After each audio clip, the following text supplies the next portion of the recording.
میرے حبیب کریم سید عالم صلی اللہ علیہ وسلم نے فرمایا، اللہ کریم نے بندے کو، مخلوق کو پیدا کرنے سے پہلے جو تحریر سب سے پہلے لکھی تھی نا، اللہ نے اپنے پاس جو جملے سب سے پہلے لکھے تھے بندے بنانے سے بھی پہلے، وہ فکر یہ تھے کہ ان رحمتی سبقت اعلی غضبی، رب کریم نے لکھا تھا بے شک میری رحمت زیادہ ہے، میرا غضب زیادہ نہیں ہے۔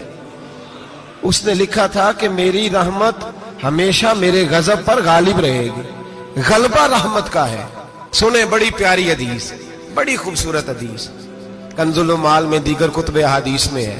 حضرت ابو ہریرہ رضی اللہ تعالیٰ عنہ فرماتے ایک بابا جی نبی پاک کی بارگاہ میں آئے، اور جب وہ واپس جانے لگے تو میں نے عمر پوچھی تو عمر تھی 96 سال۔ کہتے ہیں بزرگ جب آئے نا تو یہ بھویں جو ہے نا ان کی سفید ہو کے تو یوں آنکھوں پہ آ گئی، بڑی چھڑی بابا جی نے پکڑی ہوئی اور دونوں ہاتھ پکڑ کے نا چھڑی کے اوپر جھکے ہوئے ہیں ایک جانب، قربان جاؤں۔ کہتے ہیں جب وہ بزرگ مسجد میں داخل ہوئے تو میرے رسول نے کھڑے ہو کے استقبال فرمایا، کھڑے ہو، اور نبی کریم صلی اللہ علیہ وسلم نے آگے بڑھ کے بابا جی کو بازو سے پکڑا اور بٹھایا۔ حضور بیٹھ گئے، کہا بزرگوں کیسے آئے ہو؟ تو کہتے ہیں وہ بابا جی بات کرتے تو آنکھ کھول کے پہلے حضور کا چہرہ دیکھتے، پھر وہ بات کرتے تو ان کے لب و لہجے کے اندر بڑی پریشانی، بڑی تکلیف، بڑی مایوسی۔ عرض کرنے لگے یا رسول اللہ، حضور زندگی ساری گناہوں میں بیت گئی ہے، حضور غلطیاں ہی غلطیاں، یاد ماضی عذاب ہے، یا رب چھین لے مجھ سے حافظہ میرا۔ اے اللہ کے رسول بڑی لمبی فہرست ہے، پاپ ہی پاپ ہے، کالے سیاہ دفتر ہے۔ یا رسول اللہ صلی اللہ علیہ وسلم جب پلٹ کے دیکھتا ہوں حضور مجھے نیکی دکھائی نہیں دیتی۔ حضور اس عمر میں آپ کا ایک صحابی ملا ہے، اس نے بات سمجھائی ہے تو تھوڑا خیال آیا ہے، لیکن یا رسول اللہ صلی اللہ علیہ وسلم اب میرا وجود بیکار ہو گیا ہے، حضور بوڑھا ہو گیا ہوں۔ تین باتیں کہیں بزرگوں نے اور نرالی کہیں، کہنے لگے یا رسول اللہ صلی اللہ علیہ وسلم، حضور اب تو میری کمر بھی سیدھی نہیں ہوتی کہ میں نماز ہی صحیح ادا کر سکوں، بوڑھا ہو گیا ہوں۔ یا رسول اللہ صلی اللہ علیہ وسلم اب میرے اندر طاقت نہیں کہ میں محنت مزدوری کر کے صدقے اور خیرات دے سکوں۔ یا رسول اللہ صلی اللہ علیہ وسلم اب میں تلوار لے کے جہاد بھی نہیں کر سکتا، حضور نہ میں لمبی نمازیں پڑھ سکتا ہوں، آقا نہ میں صدقات و خیرات دے سکتا ہوں، محبوبہ نہ میں دین کے لیے کوئی جہاد کر سکتا ہوں، بیکار وجود ہے، بیکار۔ بیکار وجود کو تو گھر والے برداشت نہیں کرتے، بچے دعا کرتے ہیں یا اللہ ابا جی کو پردہ دے دے، اماں کو پردہ دے دے، بیکار ہو گیا ہوں اور آج آیا ہوں تو مجھ بیکار کو میرا رب قبول کر لے گا؟ آج کلمہ پڑھوں تو بیکار ہوں، کسی کام کا نہیں، نہ نماز نہ صدقات نہ جہاد، قبول کر لے گا؟ حضرت ابو ہریرہ فرماتے ہیں جیسے